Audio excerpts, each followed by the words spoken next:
Ça y est, c'est bon. Bon, Rabotai, et voilà, ce soir on allume première bougie de Hanouka et ensemble on est venu à un groupe de Natania et on veut partager ce moment avec vous. Donc nous sommes sur la tombe des Maccabim. Qui est ces Maccabim? Un petit bref avec vous, quelques minutes de partage pour comprendre notre histoire. Il y a exactement 2156 ans, j'ai fait des devoirs avant, il y a eu cette histoire-là. On était en plein le deuxième temple. Tout va bien. Mais il y a l'esprit grec qu'il existe en Israël depuis 180 ans. Apparemment, selon le Talmud, même des Kohen, ils allaient faire le service, ils venaient avec le sac à sport, avec le ballon de football, avec le tenue. Ils allaient jouer au football entre les deux. Certains, ils allaient voir des pièces de théâtre que les Grecs, ils ont commencé à amener cet esprit. Et au fur et à mesure, le judaïsme est devenu... Je dis malheureusement parce que certains de nous ils le sentent peut-être même aujourd'hui dans certains pays. Ils allument la Hanoukia et à côté il y a un sapin. Et c'est ce qu'ils faisaient. Ils faisaient la Torah, il y a le temple, tout va bien, mais dehors l'esprit grec. Et jusqu'à qu'est venu le dernier des rois des Grecs, le gouverneur, Antiochus Epiphanes, quelque chose comme ça.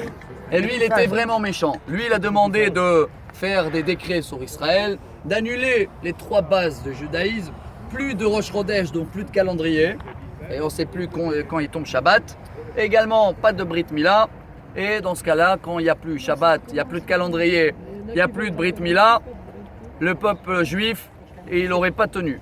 Et c'est pour ça qu'il y avait une famille qui s'est enterrée là, voilà.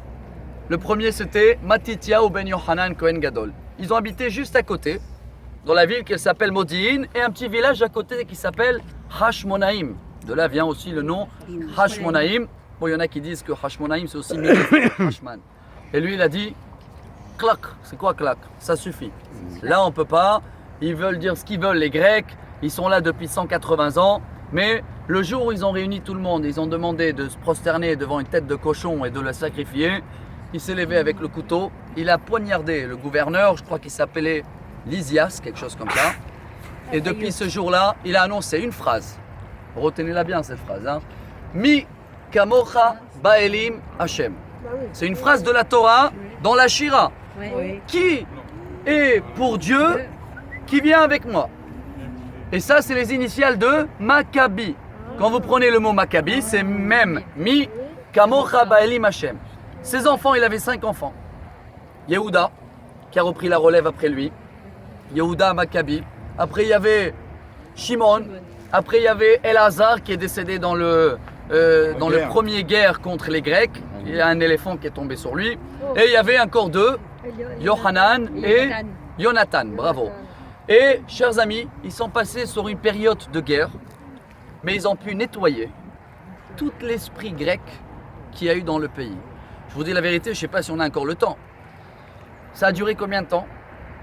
Ça veut dire que pendant quelques années, il y a eu des guerres. Vite, ils sont montés à Jérusalem, comme nous on va faire maintenant, on va continuer. Ils ont pu rentrer dans le temple, mais le temple existe toujours. Il n'a pas été détruit avant. Il y avait juste l'esprit grec. Eux, qu'est-ce qu'ils ont fait? Pas le temps de faire des travaux, pas rien. On a le temps de faire une menorah en or? Non. Ils ont pris du bois. Et ils ont fait une petite menorah. Mais il manquait de l'huile. Voilà le message de ce soir. Chers amis, ce n'est pas la beauté d'extérieur qui compte. C'est l'intérieur, l'huile c'est l'âme, Ner Hashem Nishmat Adab. Alors la menorah, c'est pas la menorah qu'on connaît avec Titus qui va venir dans 180 ans. Non, c'est pas lui. Ils ont fait une menorah simple, en bois, et ils ont cherché partout un fiole. Ils ont dit, il faut qu'on allume ce soir. Pas pousser à demain ou encore une semaine le temps de préparer à nouveau l'huile. Et ils ont trouvé, comme vous savez, le petit fiole. Ils ont allumé et il y a eu ce miracle. Mais je suis obligé de le dire, ça tout le monde connaît. Ça n'a pas tenu beaucoup de temps, la génération de Hashmonaim. Après déjà le troisième génération, ça y est, l'esprit romain. Les Grecs, ils ont commencé à perdre leur guerre. Les Romains, ils rentrent. Et les Romains, c'est quoi?